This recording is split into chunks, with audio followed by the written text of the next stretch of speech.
કોઈ ઇતર સમાજની અંદર થોડું પણ કાઢું કાઢતો હોય એ આ જિલ્લાના એક પ્રકારના માણસને એ પોસાતો નથી. મારે દુઃખ સાથે આ કહેવું પડે અને એનો ભોગ અમે બન્યા છીએ.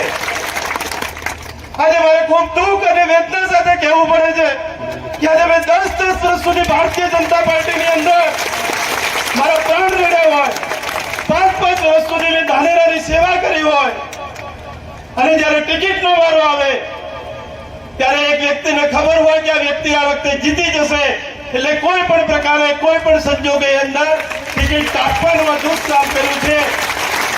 એ ભગવાન પણ એમને માફ નહીં કરે. અમારે અન્યાય નથી કર્યો પણ સમગ્ર ઇતર જાતિને નુકસાન કરવાનું કામ આ વ્યક્તિએ કર્યું છે. મને અનેક પ્રકારના દુઃખો થાય છે.